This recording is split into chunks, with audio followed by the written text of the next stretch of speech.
This workshop that we're about to take part in today, nananiqsu haahuupa, has transformed throughout many years. It's been 10 years in development for myself.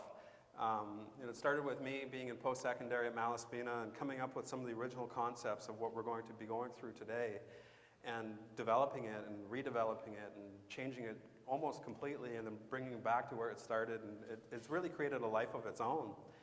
So through the last few months, it's been such a great learning experience to work alongside the volunteers who have helped make this a reality.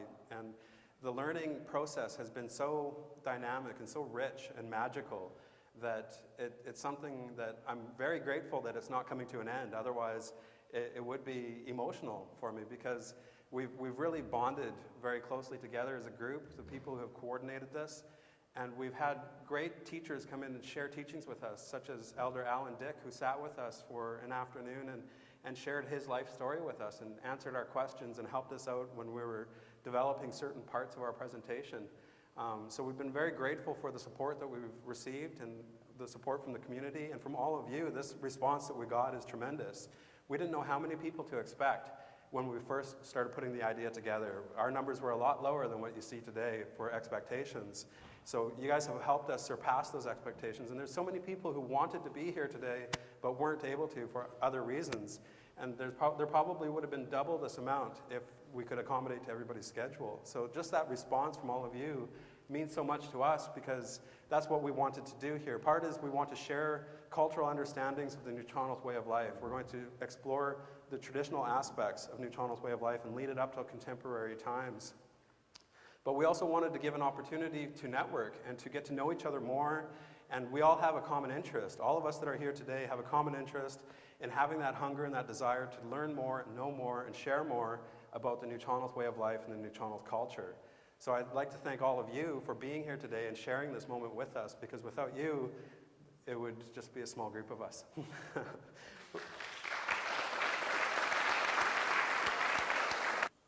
You will notice already that you're arranged in different house arrangements. These are our mock traditional houses, or ushtakume in nuuchahnulth.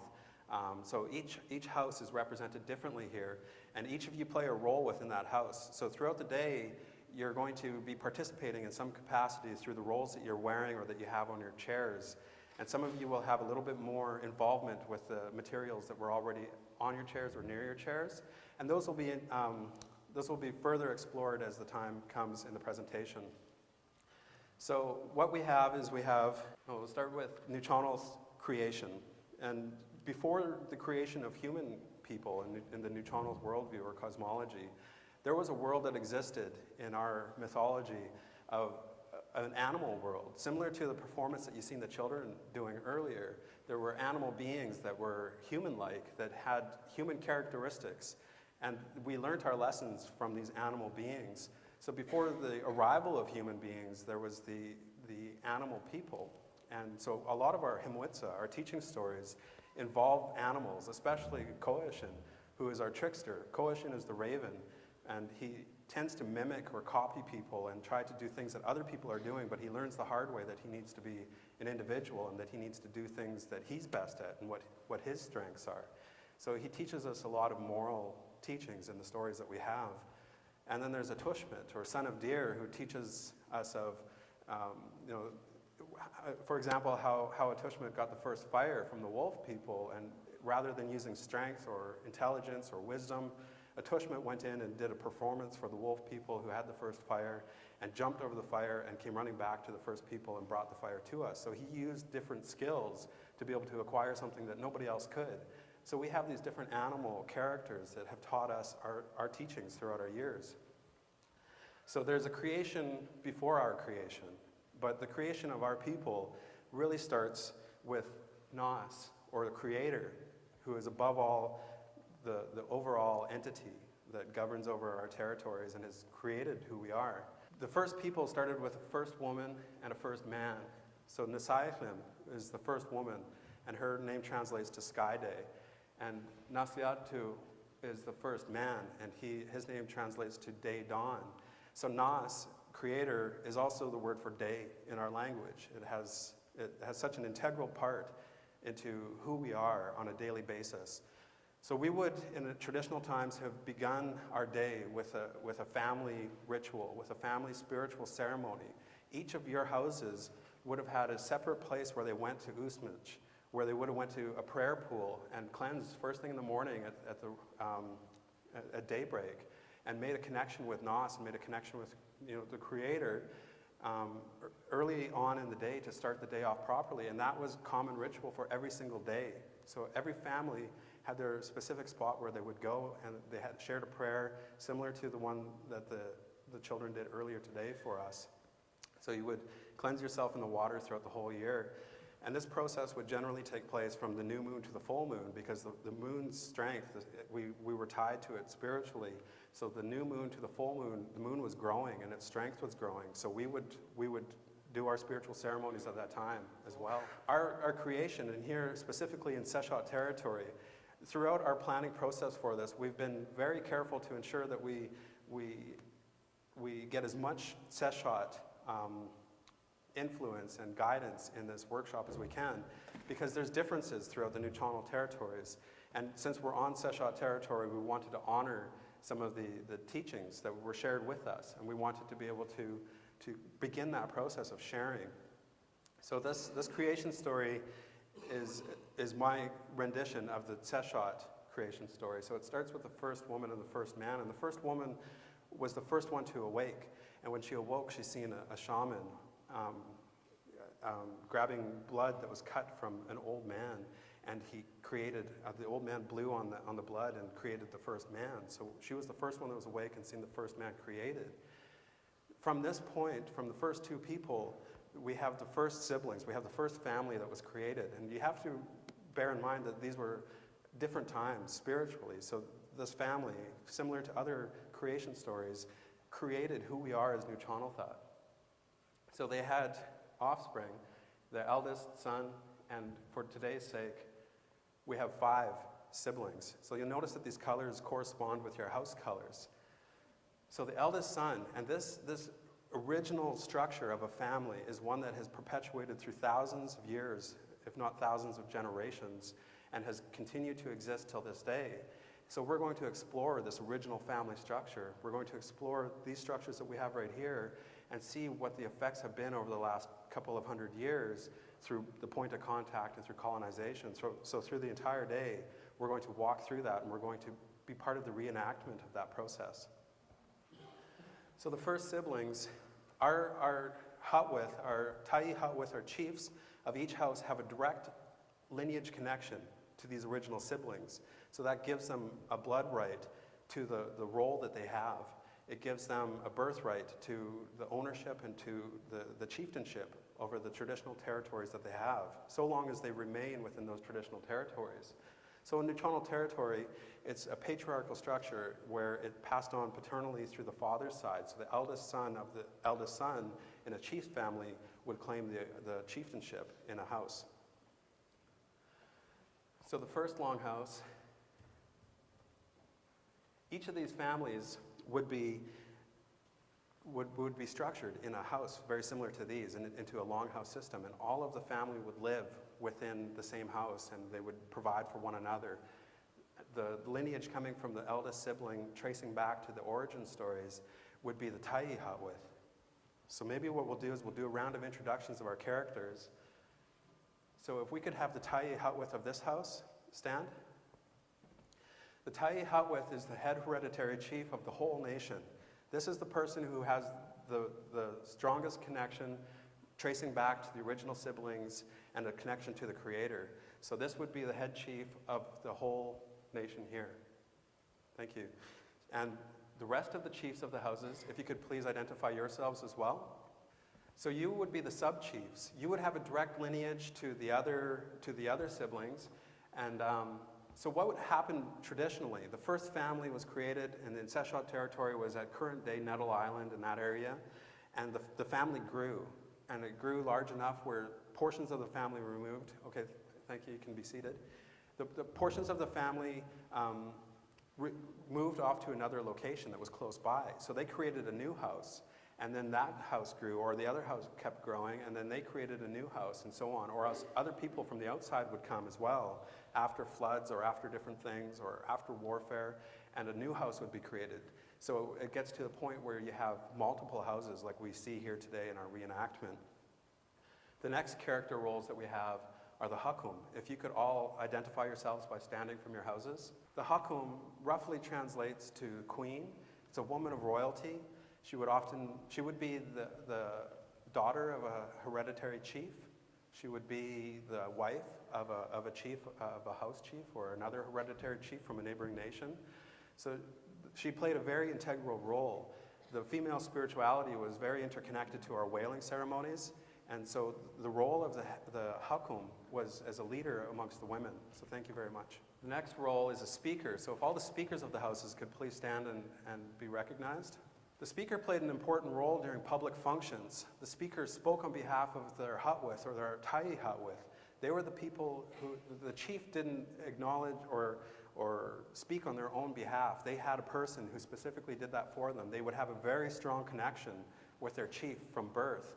They would be thinking parallel. They would know the history of the family. They would know the different issues that were going on, and they would work very closely with the chief and speak on the chief's behalf. So thank you very much. Next we have the historian. So could the historians of each house please identify yourselves? Now the historians were responsible for keeping track of the lineage, tracing back to those earlier times, and they would remind people during gatherings of the lineage that exists in the household, and to keep that knowledge alive. So the historian had a huge wealth of knowledge. That remember that during traditional times, everything was orally passed. All the teachings were orally passed. So these people had tremendous memories where they remembered family lineages that went way, way back, and they would orate that during large gatherings at the beginning of the gatherings and remind all the people, and especially the children, of who their family is and what their connections are and how it traces back. So thank you, historians. Next we have the runner. Could each of the runners of the houses please stand? The runner was basically as it sounds. The chief would make an announcement, and the runner would go to the other house chiefs or to the neighboring chiefs and pass that message on. So the runner played a part with the chief as well, and they were the relayer of messages. Thank you, runners. Next we have elders and teachers. We've combined these groups together. So if you could please stand and identify yourselves, elders, teachers. So we see a lot. There's a lot in each of the houses. The elders and teachers were responsible for teaching the grandchildren. They were responsible for, they lived a life, they had responsibilities that may have been something else in the house before, but they got to a point where they had younger people who they replaced themselves with, and instead they passed on teachings of how to hunt, how to berry pick, how to get the proper things, or just keeping track of the children and bringing them up in a good way. So thank you, grandparents, or elders and teachers. Next we have hunters. Could all the hunters please stand up and be identified? So we see that there's a larger group of hunters in the hunter house that we have established. The hunters would basically be providers. They would be the people who would go out and join the hunting party and go and get the food that was required to provide nourishment and sustenance for the rest of the community. So they played an integral part in keeping us fed. So thank you, hunters. Next, we have grandchildren. Could the grandchildren please stand and be identified? So we added this into our workshop today to keep that connection between the grandparents or the elders and the teachers and the grandchildren. Grandchildren play a very important part. Each of the grandchildren in the houses are the ones who are going to be absorbing the knowledge, absorbing the information from their elders and teachers. You would be trained from your uncles and fathers, or your aunties and mothers, on the roles that they had. You would be groomed from birth, and sometimes in the haahuupa case and the other haahuupa case, you would be trained from even before you were born, while you were in the womb, and you would be sung songs and talked to. And so you play a very important part in our nation because you're the future of the nation. You're going to be filling in the roles and seats of the rest of the people. So thank you, grandchildren. Next we have the medicine people. Could you stand and identify yourselves, medicine people? Your roles within the community was to go and harvest the medicinal ingredients, to prepare them, to pass on the teachings to people within your family, to the grandchildren and the youth within your family, to groom them to be the medicine people for the future. You would tend to the sick, you would tend to the people who needed your assistance, and you were a great asset to your houses. So thank you, medicine people. I have Musqueam. Could the rest of you who are identified as Musqueam please stand? Musqueam were commoners. Musqueam did the day-to-day work. They did the things that kept the community going and thriving. They did the day-to-day practices and activities, and they did the groundwork. So thank you, Musqueam, for identifying yourselves. So each of you plays a role, and I want you to bear in mind through the morning that you're part of a house. We've replicated, to the best of our abilities for today, your house structures. And so next, we'll talk a little bit about the role of the hereditary chief.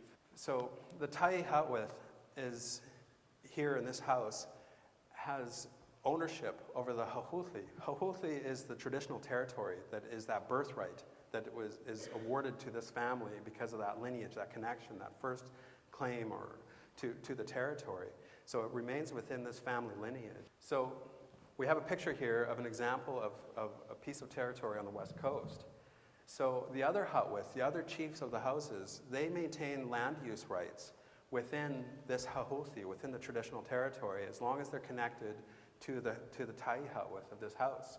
They can go on the land and they can practice different things such as fishing, hunting, harvesting, or gathering medicines, or an assortment of different things. So all of the people here together would gain from the benefits and the resources that were on the Tyee haahuupa's territory. So the wealth of the Tyee haahuupa was shared with all of the people, and there was the different rankings that we had in the houses. And so the haahuupa plays a big part. Everybody would do their part to protect this territory from outside influences, from other neighboring nations that were encroaching on the territory, or everybody would contribute, and everybody depended on this land for their survival. So everybody had their part as well to make sure that the land was protected, that the people were protected, that the resources were acquired, and we had the conservationist approach of only taking what you need. So the land was vital, and we used the waters as our highways. So we traveled up and down throughout the territories. We would move from location to location throughout the seasons to go to where the resources were at that time of year. There would be fishing places where we would move our houses to the fishing grounds. There would be shellfish harvesting places where we would go and gather shellfish. There would be places during the winter where we took refuge that would be kind of our permanent homes. So we used the territories to our fullest advantage, and we shared that. And the Tyee haahuupa was the living entity, the embodiment of that territory and that connection with Naas and the connection to the people. They drew that together. So now I'd like to just take a little bit, before we move on to the introduction of the houses, I'd like to give an opportunity for you guys to get to know who's in your house a little bit more. So we'll take a few minutes, and the historians in each house, you have a role to play here first, and that's going to be to introduce each of the people that are within your house. And we have some of the background information that comes from the pre-registration form. So if you don't have a pre-registration form that has your background information on it, if you feel comfortable with sharing a little bit, just a short introduction of who you are within your house, then feel free to do so. If you'd like to pass it along, then please feel free to do that as well. So we'll take a few minutes. So historians, if you could gather the papers that you have, and just one by one call out the people that are on your papers. You feel free to stand in the middle or remain seated or whatever you feel comfortable with, but please introduce each of the people that are in your house so that we get a better understanding of who we're seated with, and then we'll resume from there. Thank you. Okay.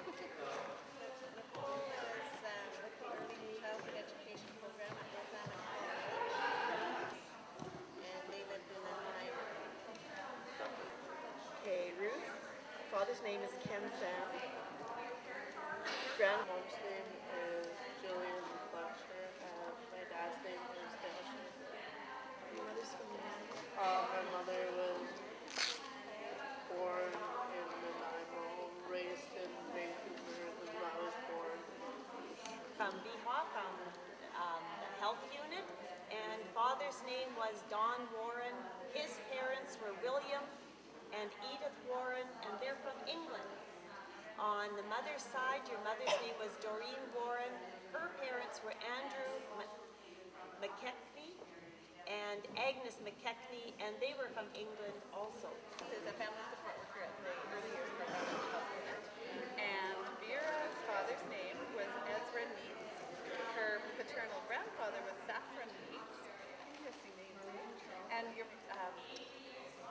grandmother on your father's side was Natilades, and they lived in Russia.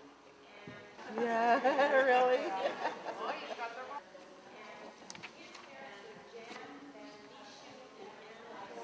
This was an interactive exercise to go a little bit through the nuuchahnulth protocol of introductions. Now, we go a little bit further back usually, and you'll notice in the pre-registration form that those questions were asked of who your parents were and who your maternal and paternal grandparents were and where they resided. Because in the nuuchahnulth worldview, those are very important because it illustrates or it indicates your connection to your territory or to who your chief is or how you're related to other people. And these were really important teachings that we shared with one another. So this was an example of a nuuchahnulth form of introductions. So I hope that we have an opportunity, if you didn't finish with the exercise this morning, to be able to resume that within the lunch hour.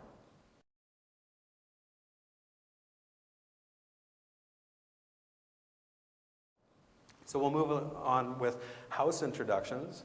So with the first house, which is the haahuupa house, we have the whalers of the nation. So you'll notice, haahuupa, that you have some props right next to you, which are some whale tails.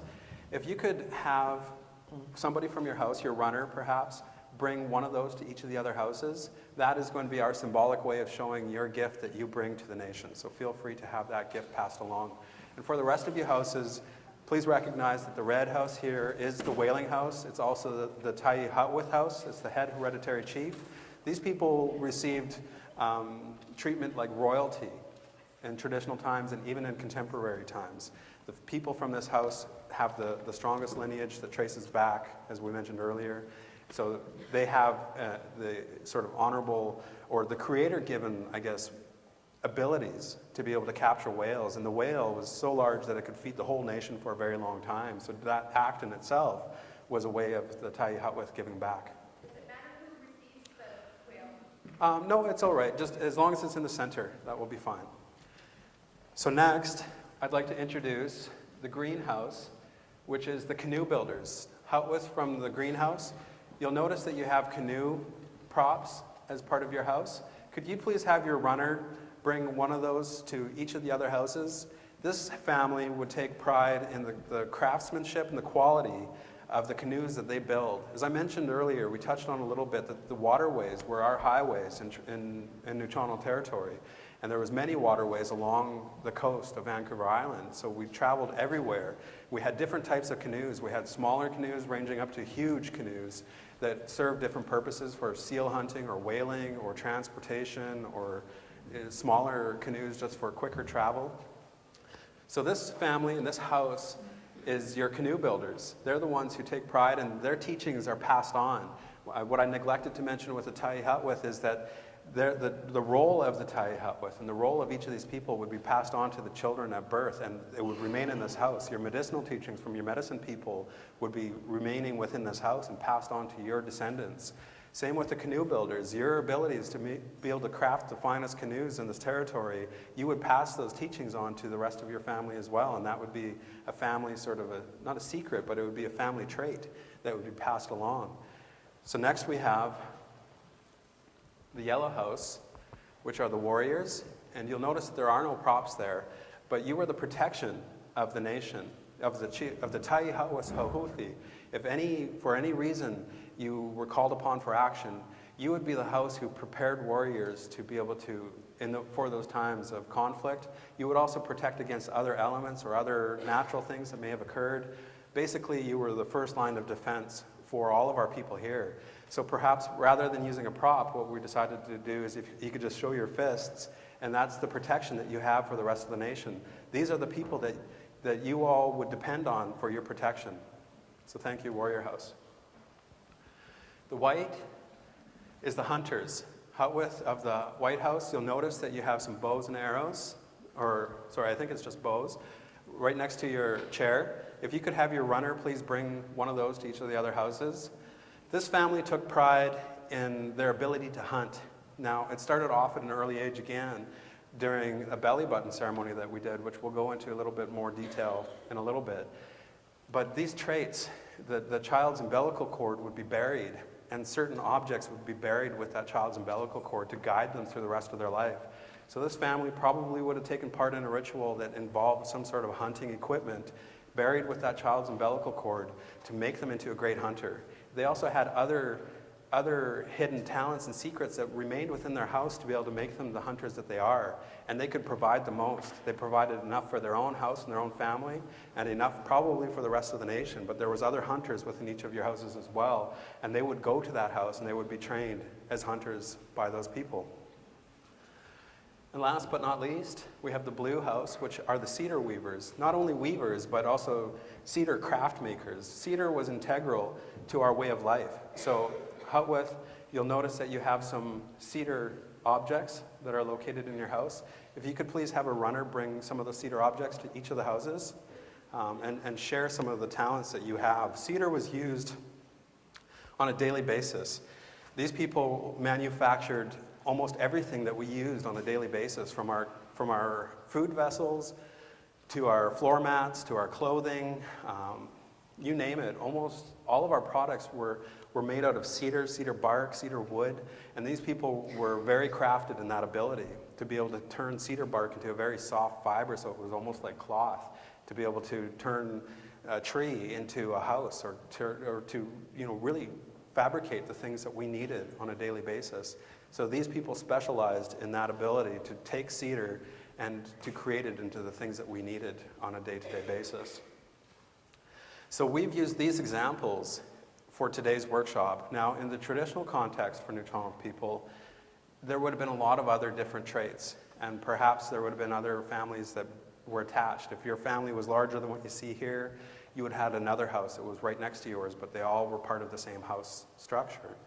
And there's a lot of different roles that families played. So not only do we play individual roles within our houses, but we also play a role as a house, as an individual house within the rest of the nation. So we see that from the microcosmic, moving out to the macrocosmic level, that we see a commonality in our purpose, in our sense of belonging within our nation, and the roles that we play. These were integral to the traditional nuuchahnulth way of life. So let's take a look at the traditional concepts of the nuuchahnulth societal structure. The nuuchahnulth social structure was more of a cyclical pattern. It was one that was holistic and encompassed all of the people. The haahuupa and the haahuupa was kind of this circle, and everybody was within it. Everybody had that purpose and that belonging. And a core or central aspect to keep this societal structure thriving and alive was Isak. Isak is respect. We have respect for ourselves. Because we know our lineage, we know our role within our house. We have respect for other houses because we know our connection to them, and we know the importance that one another provides for each other, and how we are dependent on other houses for the things that they provide to us, and they're dependent on us for the things that we provide to them. So everything, and the saying that we have in nuuchahnulth is hishakish tsawak. Hishakish tsawak means everything is one. And everything is one fits within this diagram. Everybody in here is one as a result, and it all goes back, tracing back to that lineage line that we looked at before. So integral to this system is respect. And a way that I use to remember the elements that fit within the societal structure is the 4 E's. Now, to break it down into 4 simple basic components of society, we have education, enforcement, environment, and economy. These were the elements that made up our society, and all of you fit in different ways within one or more of these, and the haahuupa, the Thai haahuupa, and the haahuupa of each house was responsible for maintaining and managing all these different sections. So when we had times of feasts, not only would it be a time for us to gather and share cultural performances and to share our histories, but it would be a political event as well, and we would share the issues that were going on. The haahuupa would talk with one another, the speakers would report back to the audience on what was taking place, and memorable events that happened in the past. The historians would share, different natural events that occurred and talk about stories of our past. The elders and teachers would share stories, himwitsa, with the younger children or with adults, because our stories were relevant to you at almost any age. It started off with children, and it had a different meaning. It had a very simplistic meaning for children, but a lot of our stories are multi-layered.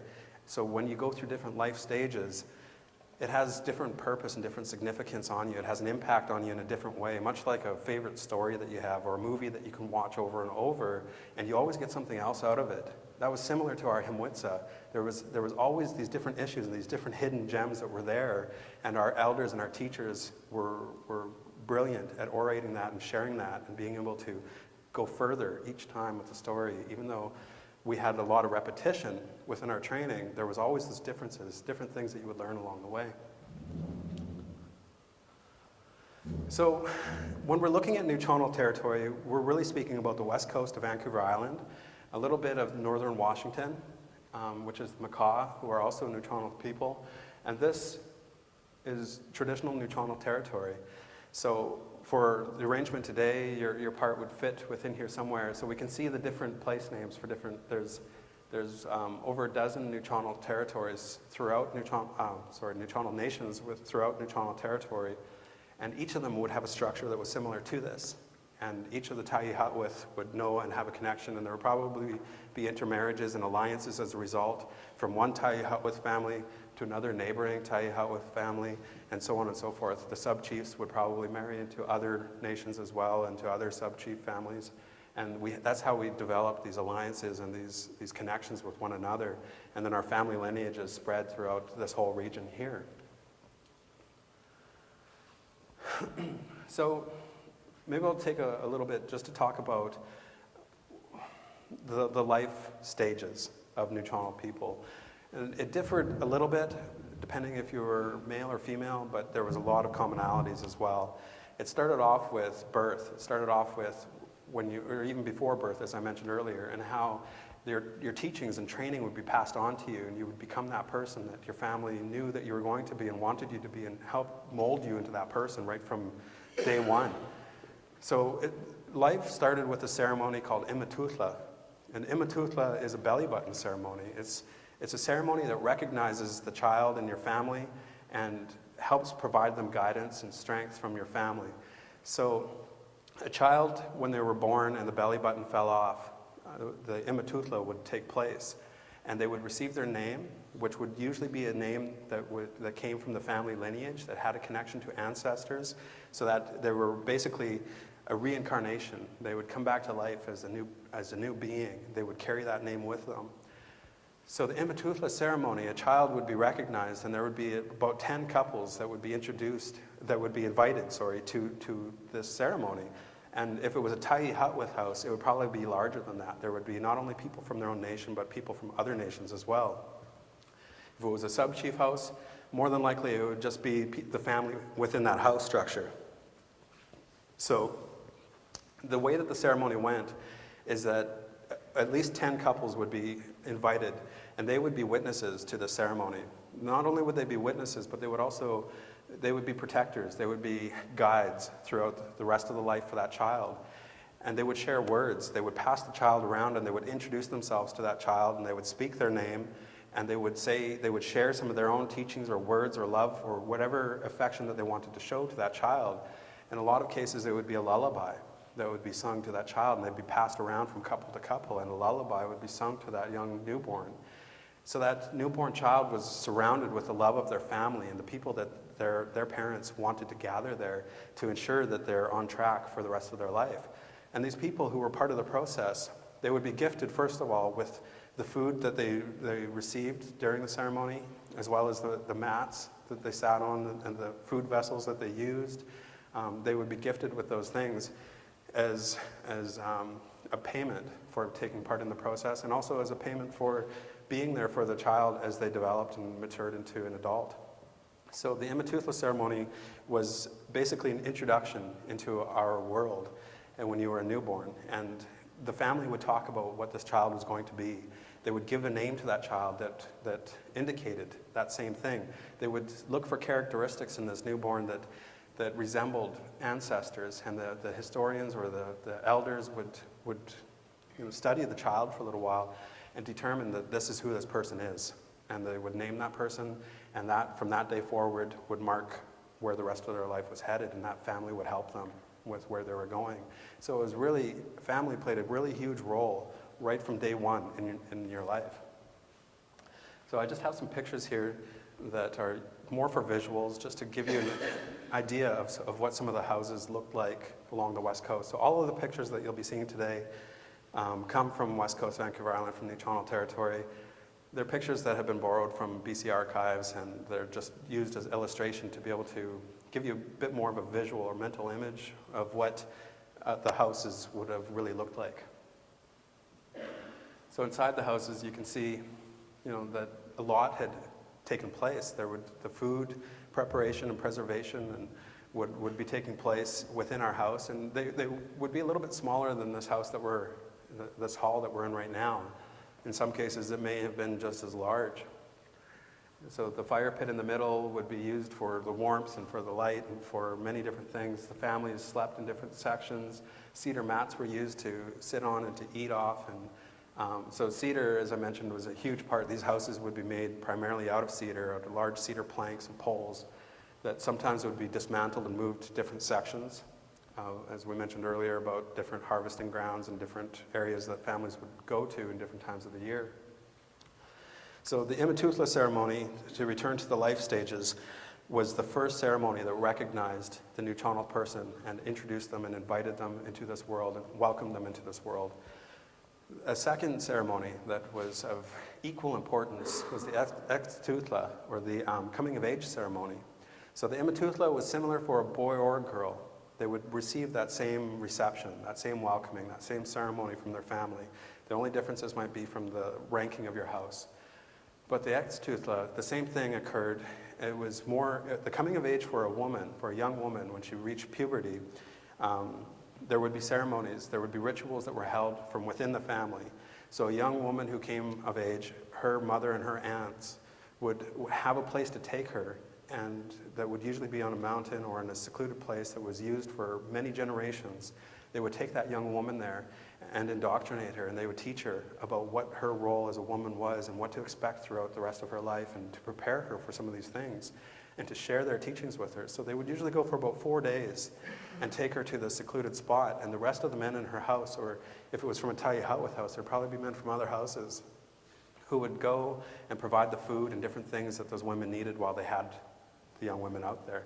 Quite often the ceremony would take place in spring, and if she came of age before that, it would sometimes be delayed until then, because spring is a time of renewal, it's a time of life kind of starting over again, and so these ceremonies would often take place during that time of year, and to replicate what was happening in nature.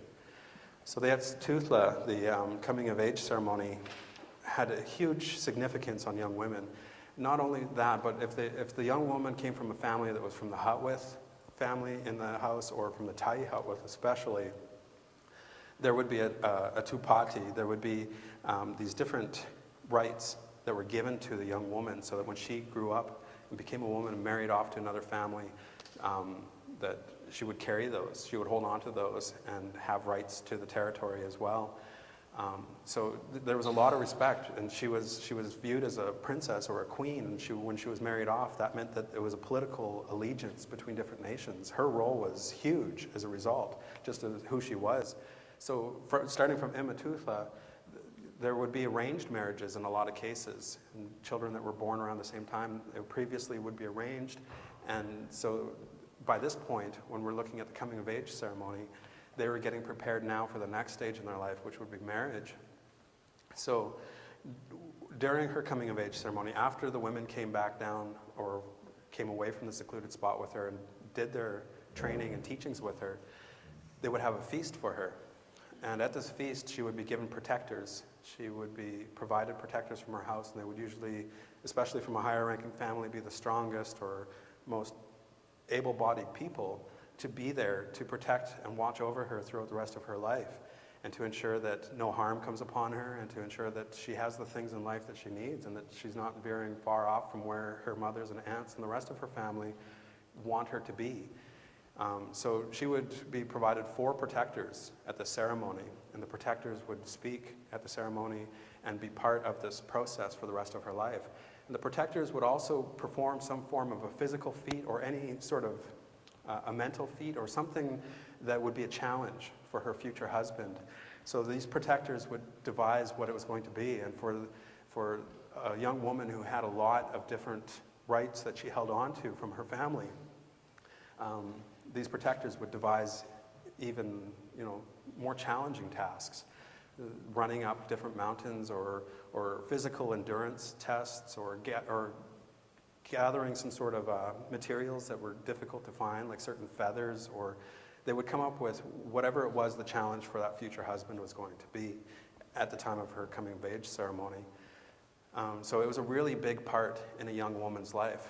Now for a young man, it wasn't quite as large as a ceremonious event as it was a welcoming or an introduction into being a provider, learning your responsibilities as a young man within your house, and the roles and duties that you have, and how you're going to contribute, not only to yourself, but to the rest of your nation, and how you have to hold yourself up, and how you have to present yourself at all times in a respectful way, going back to that diagram that we had of our societal structure, and how respect was integral.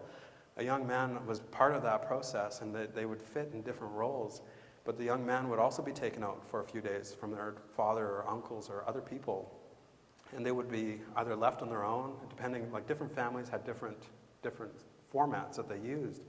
But some of the examples would be that young men, when they came of age, a group of them would be brought out to a territory and left there, and they would capture a deer or bring some food back, and they would bring that back to the community and give it back to their family, or give it to a chief, or give it to the elders. And that was their mark of entering manhood, that they would go out and use the skills that they learned from a child up to that point. They would watch. A lot of our children would sit and watch and listen. And not only did they have the elders who would teach them, but they would also watch firsthand how different things happened. So by this point, they had watched for a very long period of their life, and they were ready and prepared to conduct it themselves. And whatever role it was they were being groomed for, they would be moved up one more level and put in a place to give something back to the community. So we have the coming of age ceremony, and next largest ceremony in our life would probably be marriage, which would be a union between two different families. And we already talked a little bit about it, about the allegiances that would happen, and how haahuupa, the hakum from the family, would marry into other haahuupa and create that political allegiance, or that bond between other nations. And marriage was a huge step. Quite often the woman would go with the man's family and would live on the territory with the man and his family, and have the land use rights from that man in that traditional territory. So if it was a hakum from a haahuupa and she moved into another haahuupa house, she would have the rights over that whole territory as well. She would carry her rights with her, but when she would have those rights given back to her when she returned back to her traditional territory. So there was a little bit of back and forth, and that was part of the alliances that occurred. So after marriage, now we see that the children have gone through the cycle of learning and education, and having the teachings passed on to them. And so they get to a point of marriage, and they start having children of their own. And suddenly the cycle comes back around again. These parents, as their children get older, they watch their children go through the same process that they did. They take part in the imatutla ceremony when their child is born. They prepare for the coming of age ceremony when their child gets to that age. By preparing, they would gather all these gifts, because at all the feasts that we had, gifts would be given. And in a haahuupa case, there was so much respect and so much meaning in that young woman that the haahuupa would gather gifts from all over the whole community and invite other neighboring nations to come and give everything away. And that was the sign of the wealth. That was the sign of all from the haahuupa, that this is what we have to offer. And they would show the other nations that this is how much love and respect and how much we honor this young woman. And that would happen in different levels within the houses. Gifts would be given to the people who attended, to thank them for being there, for witnessing the event, but also to share that wealth and to share that connection that they have on the traditional territory that they're on. So after the marriage ceremony, you see that the parents start aging, and the children are going through some of the processes that they did, some of the ceremonies that they did, and we start getting up towards elder years. And through these different stages, it wouldn't be uncommon to receive different names in nuuchahnulth territory. It wouldn't be uncommon to have a few names within your lifetime, to have a child name, to have an adult name, to have an elder name. And there would be names that were specifically for elders or for other stages of your life. So as you entered those stages, not only would you change in who you were and through the process and the life experiences that you had, but you would change your identity by changing your name and making a connection that you resembled an ancestor in your family, and so you would keep that connection alive. And then after the time of passing, for a ta'i haahuupa and somebody in their family, you would wait 4 years and gather as much belongings and possessions as you could. And after 4 years had passed, you would have a memorial ceremony, which is the final stage of life. It was the celebration, that we have celebrations of life and a memorial of life at the end. So it was 4 years in waiting for a ta'i haahuupa family. And then they would gather as many possessions as they could and share it at a feast, and they would remember and honor that person. They wouldn't speak that person's name for that 4 years. And after the 4 years was over, that name would be available again. And then that person would move on from this world to the spiritual world and be with the rest of the ancestors and be one of those guides that we call upon. So that was the nuuchahnulth way of life. It had stages. It had different ceremonies that honored as benchmarks throughout our life. And they would act as beacons for us in many cases, that we knew that we were on track for where we started off by the time we were coming of age. By the time we were coming of age, we knew where we wanted to be and should be by the time we were married and who we were going to be married to. And by the point of marriage, we were already preparing with our own children and making them go through that process as well.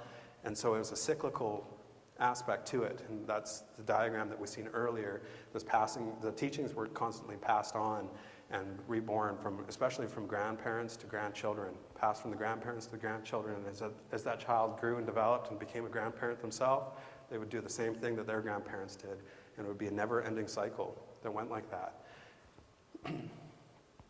So I have a few more pictures here of different, I guess, images of traditional nuuchahnulth life. So you can see through some of these images, and obviously these pictures were taken after the point of contact, but to me, these were some that kind of captured a bit of the essence of who we were prior to contact. You can see the use of cedar in the clothing that the people were wearing. You can see the connection, the natural connection, and the houses that were there, and how the food would be prepared right in the house, and very different to the Western civilization that was taking place at this time. Europe was a way different place, obviously. So we'll just talk a little bit about some of those differences. We talked already about that cyclical aspect of nuuchahnulth way of life, and that cyclical aspect was also, you could perceive that as a concept of time as well. The concept of karma, of what comes around goes around, is very fitting, I think, to the nuuchahnulth way of life. That we think cyclically. We're thinking ahead and we're thinking behind at the same time. We're using the teachings that have been passed from our ancestors and perpetuating it forward, and making sure that we're using conservation methods in our use of the land so that there's plenty available for future generations, and always keeping those future generations in mind, but being mindful of where we have come from as well. So that's the cyclical aspect of the nuuchahnulth way of life. Now, juxtaposed to that would be the linear mode of thinking, which I think all of us are probably most accustomed with today. And this linear mode of thinking has its origins within the Western civilization. Now, I'm only using this as a comparison, and my point isn't necessarily to show that one is better than the other, or that the differences are that there was two different worlds that existed prior to contact. So the linear mode of thinking starts with a beginning point, and it works its way to an ultimate goal.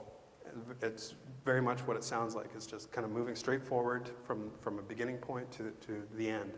Part of this process is a chain of events that occurs throughout this mode of thinking, this concept of time. Okay, so this chain of events, now one of the detriments with this form of thinking, or one of the major differences between this form of thinking and the cyclical form of thinking, is that it has this chain of events that lead it towards its goal. Now, this linear type of thinking tends to have tunnel vision, where it's constantly looking straight ahead, and it doesn't necessarily have that connection to the past or to the future, but it has that process of constantly moving forward. So with this chain of events, if we look at it in today's context, we can see through the first contact up to where we're at, part of this chain of event and part of this linear mode would be, and that tunnel vision, is leaving a destructive path behind it as a result. We see the impacts that have happened on the environment, for example. and how pristine things were, or how we could imagine them to have been at the time of contact. And then gradually over the years that have advanced, and as technology has advanced and as society has expanded, we see that there's been huge devastation environmentally to our landscape. So this is an example of one of those steps of reaching ultimately further towards whatever that goal may be that's ahead of us.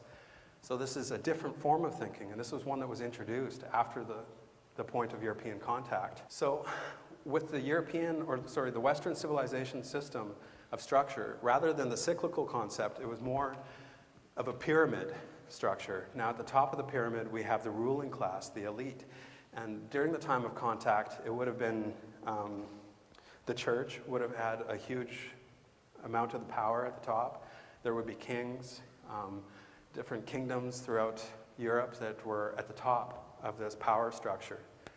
Below them was the middle or the working class. These were the people who did the day-to-day work, or were a little bit, they worked closely with the ruling elite. They did a lot of the work for them.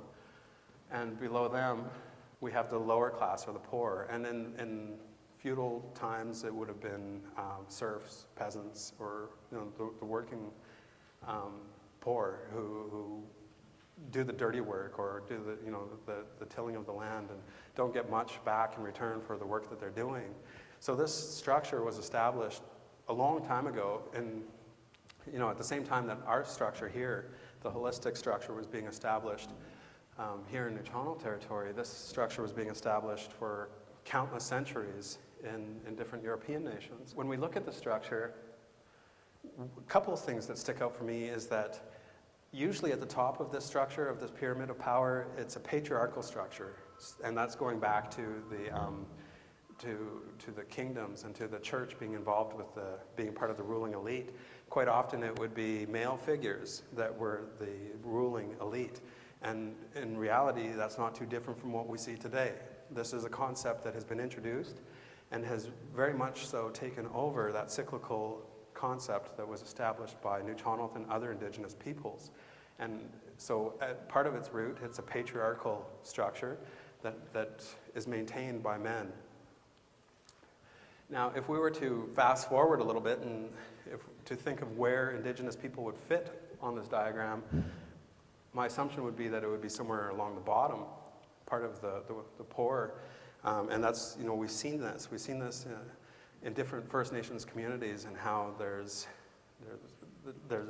states of impoverishment and just really horrific things that are occurring in First Nations communities. And this is a common way of life for people in this structure who are within the bottom ranks of this pyramid power structure. So we see that there's contrasting differences between the different ways that the societies were set up. Now, if we're looking at this, it is actually a very effective way of maintaining control over a group of people. It's different than the one that we explained earlier. It's different than the one that we're arranged in today. But nonetheless, it's a structure that has prevailed through countless years. And although I haven't given it any positive light, it does have some aspects to it that, there's reasonings and purposes for it being developed in the way that it was, and the uses that it has carried out as a result. I'd like to give an opportunity for us to have some discussion within our house groups. I want to be able to provide an opportunity for all of you to be able to have some further interaction with one another, because there's a lot of information that we're going to go over today. There's a lot that we've covered through pre-colonial era. There's a lot more that we could cover as well, and what we wanted to focus on today was the house structures. We wanted to focus on the nuuchahnulth family structure. So today we're looking through a lens, a nuuchahnulth perspective on life.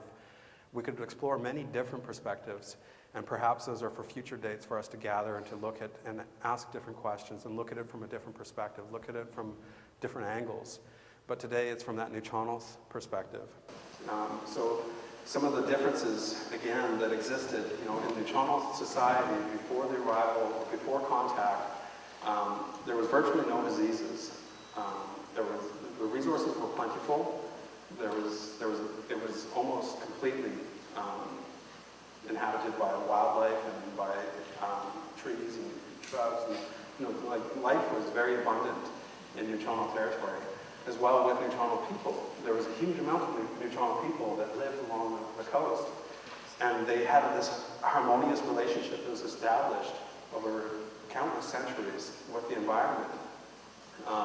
A strong connection to the animals. You know, we talked a little bit about the creation stories and how animal people started first and taught us the lessons the hard way in many cases, especially in Coalition's case, taught us the lessons that we need in life to make sure that we're not doing the wrong things and that we would share and perpetuate and pass those teachings on.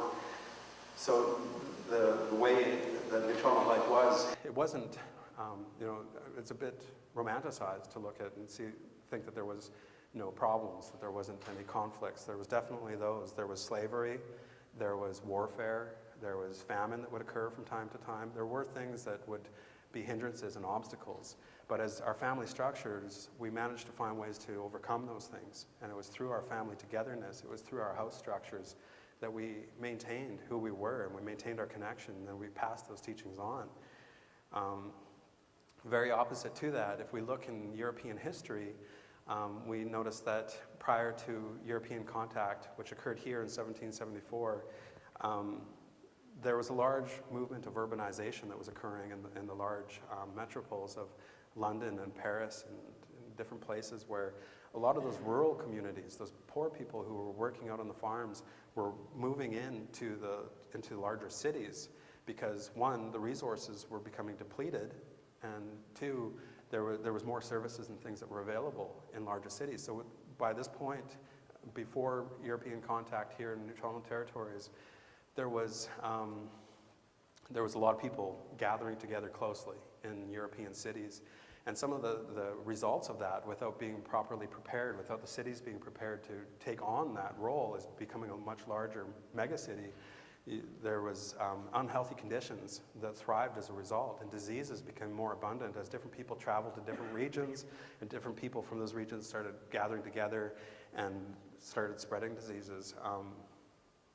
And so society itself in Europe and nuuchahnulth territory were very different as well, just as different as the languages and the structures that we had.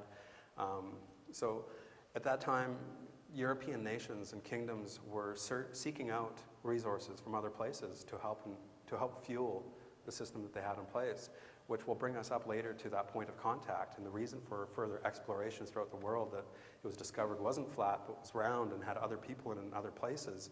And as soon as those other people and places were discovered, the resources were discovered as well. And that will bring us to discussion later on in the afternoon. But what I'd like to do first is that in each of your houses, one of your elders and teachers should have an envelope. And I'd like you to open those envelopes and read the question aloud to the rest of your house.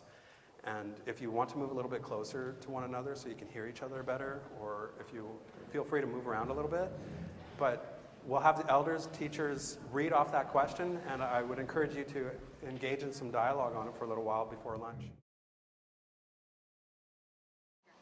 First one is, how are the cultural teachings similar and different than your own cultural upbringing? What cultural pieces struck you as important to children, families, and communities during this pre-colonial period?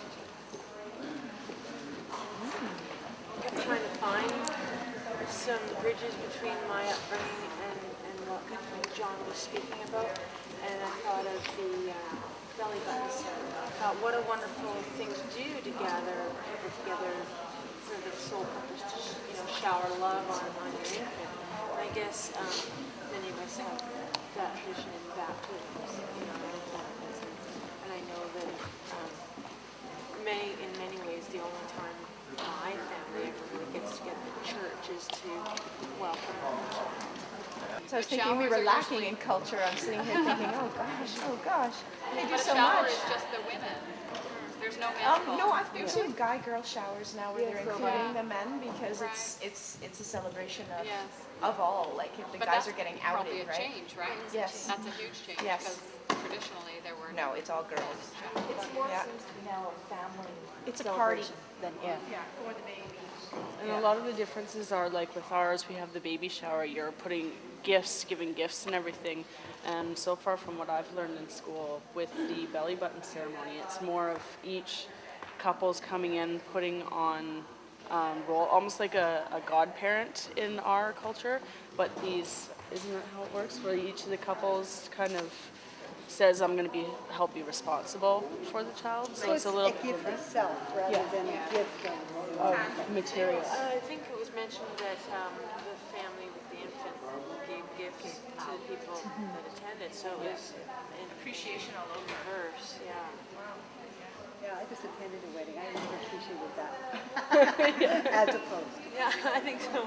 Gathered gifts and wealth to share their appreciation and their love for what these people would bring to that child as they grew, you know, and in our culture, what we do is we have all of these people bring something to donate and to support that child right up front. So it is kind of a different way of doing it, you know, and maybe sets up a little bit of a different expectation. Once you've dropped your gift off at the shower, you're done, right? Whereas in the nuuchahnulth culture, you know, by offering these gifts out, it's really like an engagement and a thank you beforehand, and an appreciation for the ongoing support and teachings and care that you will be providing for that child.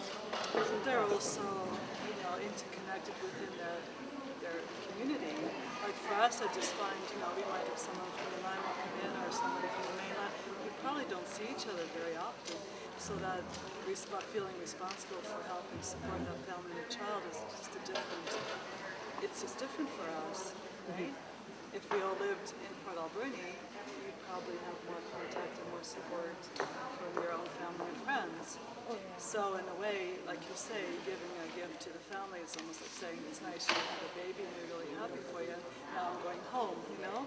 So I don't know how you could duplicate that for people who live all over the place, kind of thing.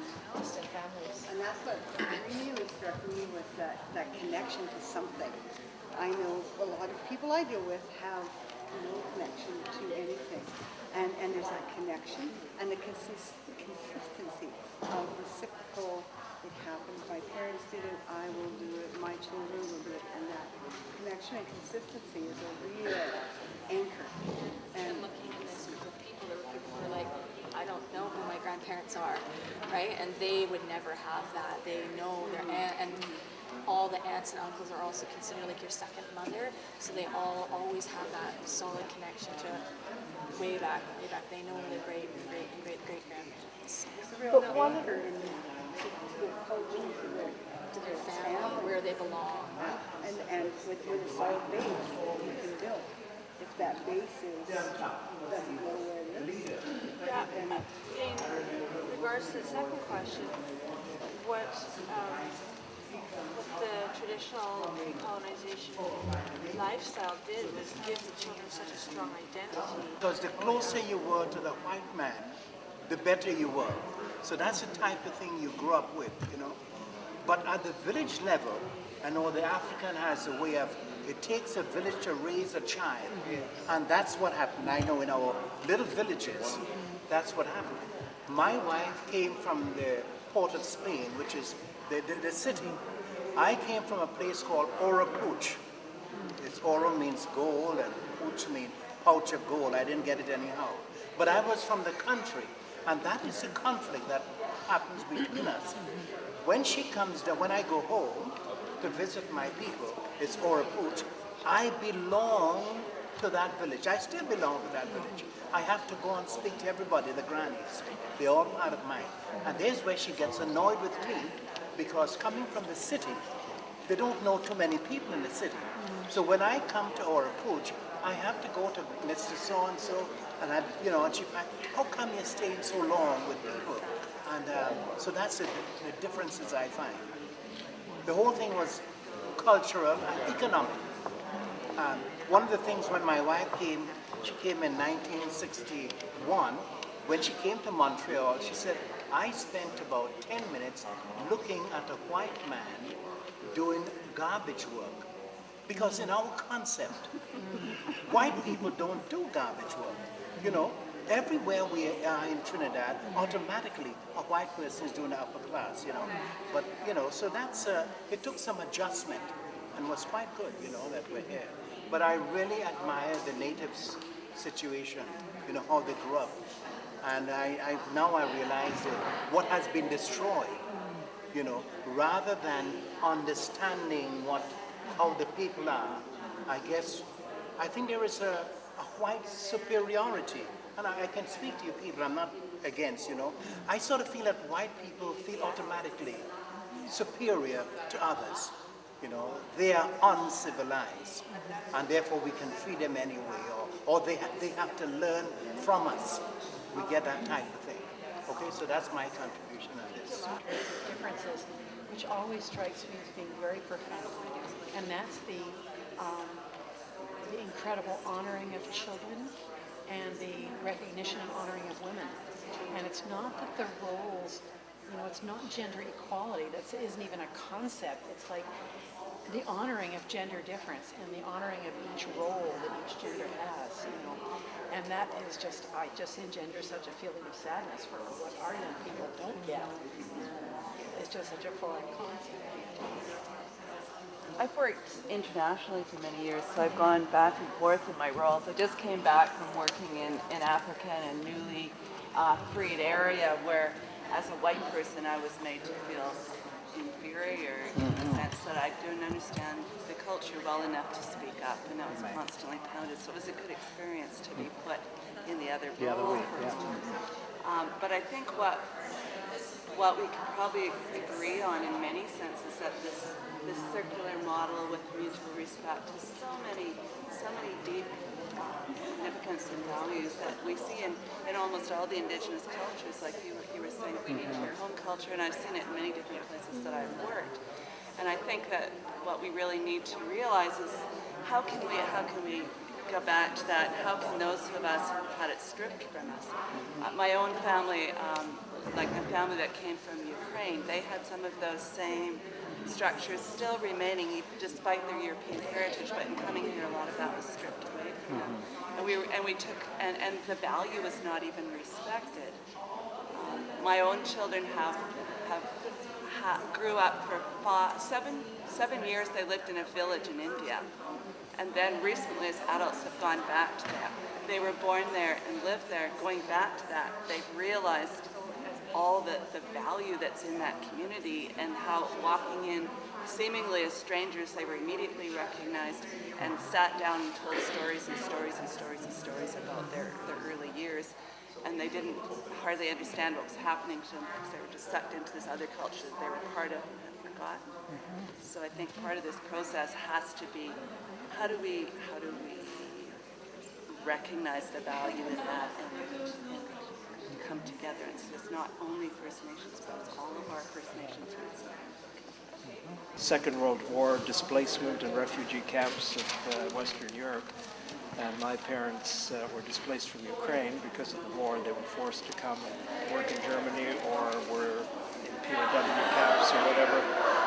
So I was born in a refugee camp. So we came as Ukrainians after the Second World War in large groups to different communities. So we had a similarity with a lot of things in that we had our language and our culture and our church all tied together in Ukrainian, and our community stayed together when we came to Canada for survival purposes, and then gradually assimilated. But the culture was maintained by the language and by the church, because we had our religion was the Ukrainian Byzantine Catholic faith, so that became the community. And so it was largely around that. And then, of course, we had our cultural halls and various things like that.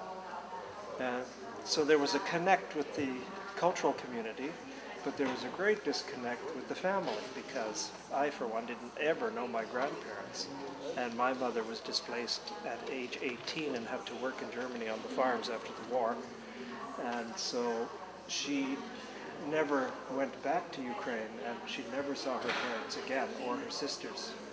And my father, same thing, he came to Canada at age 25 and he was displaced in Germany having been a prisoner of war from the Polish army as a young man at age 20. And so he never went back either. And then, of course, there was the Cold War, the Iron Curtain, and all that stuff. So nobody ever went back. So they only communicated by letter, and those would be like 1 or 2 a year.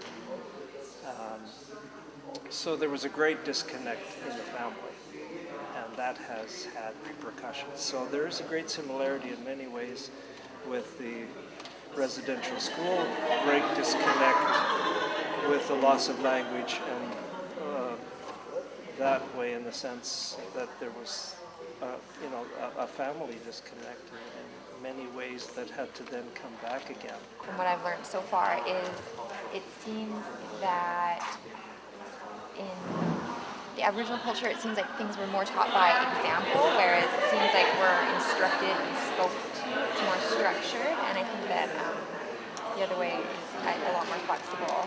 And also, I think the way children were respected more as individuals rather than just a child who's young and doesn't know anything.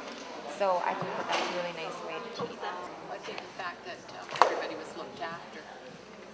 There was no homeless or hungry, because, or if there was hunger, everybody was hungry. That was related to this house structure in which the wealth was shared. So like you said, everyone was there. Their feelings on the question. And I forgot to mention this earlier, but historians, your job was to document a little bit of what was taking place in your houses. And speakers, I hope you've been paying good attention, because I'm going to ask you to report back in a few minutes. So we've got about 5-10 more minutes. The children in our house, each and every person has a role to teach our haahuups, our grandchildren, our nephews, our nieces. But our children, our haahuups, also taught us something. One of the things similar is baptism between in terms of moving the stages through life. Baptism, confirmation, the nuuchahnulth, etc. are times that are marked also in non-native community. Elders are respected, and the children, respect for Mother Nature, Mother Earth. The teaching has always been, we take only what we need and no more. And of course, there's always the sharing. What we take, we also share with our community, our family, or somebody else. So there's a strong connection with grandchildren, grandparents, and the cycle of life changes the role of children through the different stages in life. It's kind of hopping all over here. I'm going to go into this other question here. What cultural pieces struck you as important to children, families, and communities during this pre-colonial period? The continuing teaching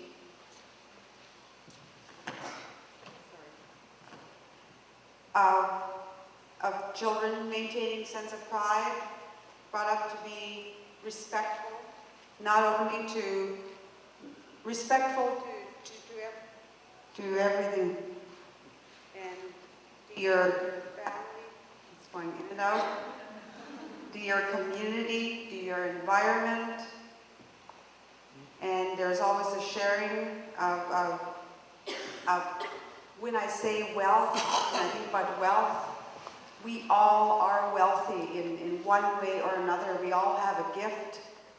And it's up to us to go out there and share it with somebody. And I'm not talking money. Lots of working together. I'm going to kind of speak through here now. There was shared about how you have all heard it takes the whole community to raise a child. In a house, that is what we are. As a community, that's what we are. In your house, Your house may be your family, your brothers and your sisters, your parents. They can be thought of as your community in raising that child or the children. Like as was mentioned, everybody has a gift. And importance of grandchildren, grandparents, relations versus nuclear family, isolation, large education role. I got up at one point and there's some things I didn't hear. Similar Christian ceremonies again was mentioned before, much like the life cycle of First Nations child. The birth, the belly button ceremony, the coming of age, marriage, bearing more children, again, there we go. The value of elders, again, was brought up, and it's not so focused on glorifying youth. And things are never done alone. Medicalization, specialization takes power away from people. Efficiency versus process.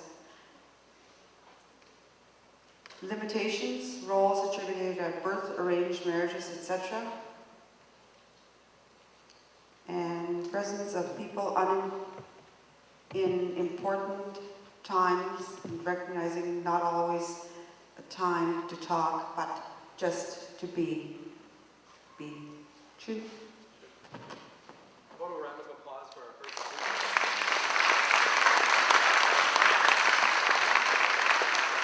Do we have a speaker from the White House?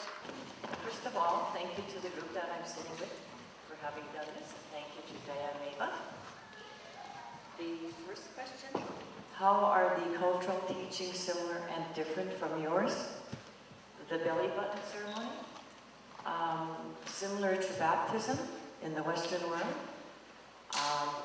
and the Western world therefore would have baby showers, which apparently today now includes men, the men can attend. The differences here would be not giving up gifts, but more to take on responsibility for the children. Their family gives gifts to the people who attend the belly button ceremony. And they are also there to witness this very special ceremony for the baby. Appreciation for the role that they are going to play during this baby's life. Because communities were closer and more continuous, were more able to promise ongoing support. There is so much connection and consistency and anchoring, knowing their ancestry, their culture, and where they belong. The loss of coming of age ceremony, no celebration. This is in the Western world. And they were, the group was impressed that the baby is giving 4 protectors. What a wonderful thing for a new child to be given as soon as he or she arrives in our family. Something similar to that would be the Sweet 16 party, but there's no moral teachings involved in that as part of it. How uncomfortable sexual teachings is in Western culture, and this would have been a good way to do it, I guess. But we still have weekend traditions of women teaching. Oh, Western, I'm sorry. We still have Western teachings of women teaching women their roles and their responsibilities. In Western history, teaching in school, dates of wars, so external instead of family teachings. Or instead of oral teaching and local personalizing. The second question, this is shorter. What cultural teachings provided for children? gave children such a strong cultural identity? Is that a difference of when, 200 or 300 years ago, or is it continuing? As families move away from home, the communities will eventually decrease. In the Western culture, it doesn't spend a lot of time honoring, recognizing ancestors. We were impressed that every house here has a focus, and that kept the whole unit from being overwhelmed. I'm really grateful that the focus was on our notes, because most of these houses covered everything we were going to say. We were very impressed with the fact that the village raised the children. Oh, sorry. Pre-colonization, everything was shared. There was no hierarchy. And the respect for elders and the oral traditions. Thank you. It's a very, very fine house. Anyway, I don't know that I will accurately reflect the comments of everybody in our group, but I did want to summarize a couple of things. We compared and contrasted what we had learned about nuuchahnulth traditions before contact and some of the experiences of the people in the group, and we noticed the word disconnect came up quite a bit, and we noticed that there was quite a bit of confusion between what is culture and what is religion, and clearly that was integrated in the nuuchahnulth tradition. There was no separation. Also, and this is my language, I guess the pinnacle of Western civilization is survival of the fittest, take care of your own, the nuclear family, and clearly in the nuuchahnulth tradition, the well-being of the entire community is paramount in the interconnectedness and the roles that people have to play within the community. The idea of making sure that respect and care for elders, I should say I have a problem with the word elders, but I mean, unless you're Mormon, I guess. Any Mormons here?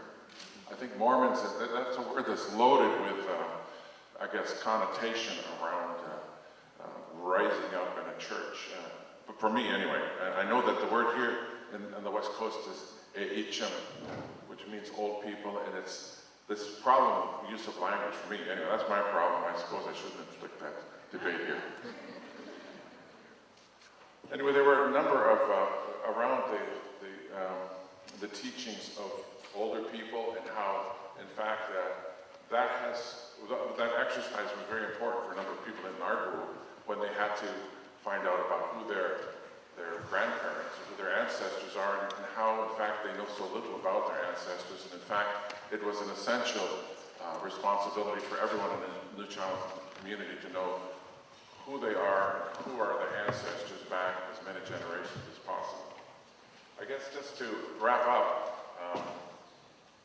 around the teachings, what cultural piece of structure is important to children, and it's clear that potlatch reaffirmed everyone's place in society, the shared cosmological view, and I guess that the importance of that was certainly, the way we discussed it, is a paramount importance to, and I guess the thing that separates the different traditions.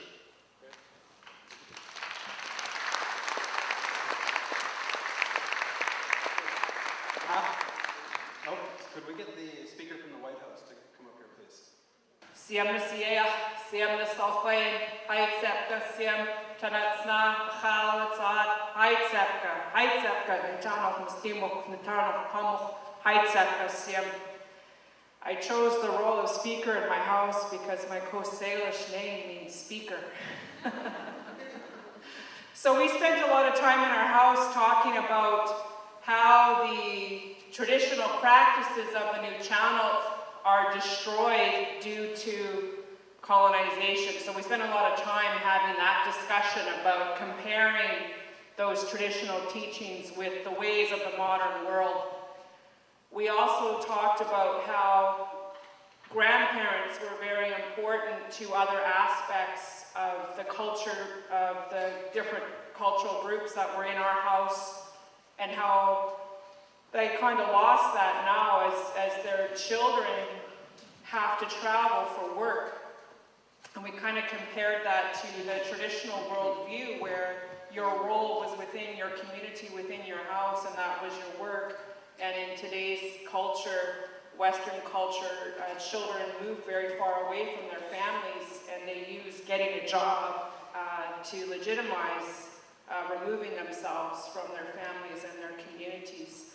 So that's a lot of what we talked about. We also talked about the children and how those teachings and getting those teachings on a daily basis would be very important for the continuation of the society. So that's, did I miss it? Okay, that's what we talked about. Heights yeah.